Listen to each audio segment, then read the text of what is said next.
कुछ कनेक्शन होते हैं न्यूरॉन्स के। जब तक आप प्रैक्टिस नहीं करोगे ना, वो कनेक्शंस डेवलप ही नहीं होंगे। आप लोग क्या करते हो, जहां न्यूमेरिकल पार्ट नहीं होता उसको तो आप खूब पढ़ते हो, बट न्यूमेरिकल पार्ट को बच्चा इग्नोर करता है। ये अपन को कभी नहीं करना। तो सबसे पहले बेटा हमें फिजिकल केमिस्ट्री में टारगेट करना है कि भाई 100% स्कोर करना है। 100% से नीचे सोचना भी मत मेरे बेटा, क्योंकि फिजिकल केमिस्ट्री में बहुत आसानी से 100% क्वेश्चन बच्चे आंसर करके आते हैं, ठीक है। बट उसके लिए चाहिए क्या, तो हमारा सबसे पहले जो टारगेट है, अपन को 100% एक भी क्वेश्चन नीट के अंदर बचना नहीं चाहिए। तो सर उसके लिए क्या करना पड़ेगा, तो सबसे पहली चीज तो आपको बेटा रेगुलर लेक्चर अटेंड करने ही पड़ेंगे। एक भी दिन ऐसा ना हो जाए, कुछ भी हो, बेशक बीमार भी हो ना बेटा, अपनी बेड पे लेना, दवाई ले लेना और जरूर बेटा क्लास जरूर करना, सुनना जरूर, बेशक लिखो भी ना तो सुनना जरूर है। Whatever may be the condition, अपन को रेगुलर लेक्चर अपन को अटेंड करने हैं डेली। कोशिश करनी है कि लाइव में ही अटेंड करना, अगर लाइव नहीं हो पाया तो उसी दिन अपन को रिकॉर्डिंग देख लेना और उसी दिन देखना है, सेम डे। तो इससे क्या होगा ना, सबसे बड़ी जो तुम्हारी प्रॉब्लम होती है बैकलॉग करते रहते हो, तो बैकलॉग कभी नहीं होगा, ठीक है सर। तो रेगुलर लेक्चर देखना होगा अगर हमें 100% केमिस्ट्री में स्कोर करना है, ठीक है बेटा।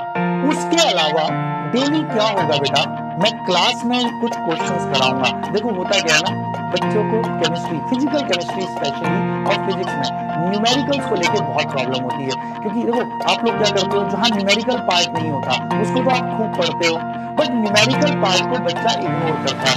ये अपन को कभी नहीं करना। न्यूमेरिकल पार्ट को बहुत अच्छे से अपन को करना है। तो हमें न्यूमेरिकल पार्ट को स्ट्रॉन्ग करना है, और मैं बता रहा हूँ न्यूमेरिकल फ्री फंड के अंदर होते हैं, पर हाँ उसको स्ट्रॉन्ग कैसे करना है उसके लिए बताऊँ। मैं क्लास में जो भी क्वेश्चंस कराऊंगा, ऑब्वियस है आप उनको समझ लोगे कि कैसे सॉल्व कर रहे हैं। उसके बाद उन क्वेश्चंस को अपने से बिना देखे करना है।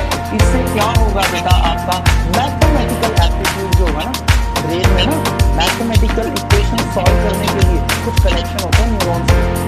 जब तक आप प्रैक्टिस नहीं करोगे ना, वो कनेक्शंस डेवलप ही नहीं होंगे। तो आपको क्या करना होगा, मैं जो क्लास में क्वेश्चन कराऊंगा उनको समझा सर ने कैसे किया, कि कंसेप्ट कराने के बाद कराएंगे, फिर उन्हीं को अपने से भी करना है उन क्वेश्चंस को।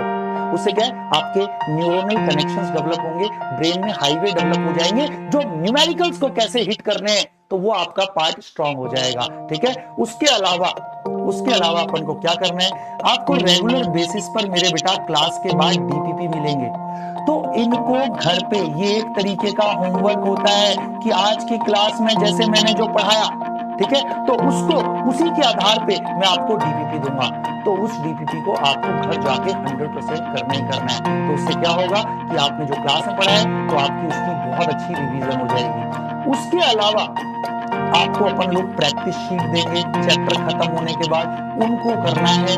और बस एक बार और क्या करना है इसके अलावा मेरे बेटा, आप PW का मॉड्यूल आपके पास होगा ही, तो उसमें क्या है ना, PYQs रहते हैं। बस इतना कर लोगे ना, तो बेटा मोर देन सफिशिएंट। अलग से किसी किताब की जरूरत नहीं है, this is more than sufficient. Regular class attend करनी है अपन को, किसी भी दिन मिस नहीं करना है। क्लास में मैं जो क्वेश्चन कराऊं पहले उसको समझना, ठीक है, समझ में आ जाएंगे, फिर उन्हीं को अपने से बिना देखे करना। उससे क्या आपका मैथमेटिकल अप्रोच डेवलप होगी। फिर उसके बाद मैं जो डीपीपी आपको कराऊंगा, उन डीपीपीज को आपको बेटा सॉल्व जरूर करना है घर जाके, ठीक है। उसके बाद फिर प्रैक्टिस शीट जो मिलेगी उतना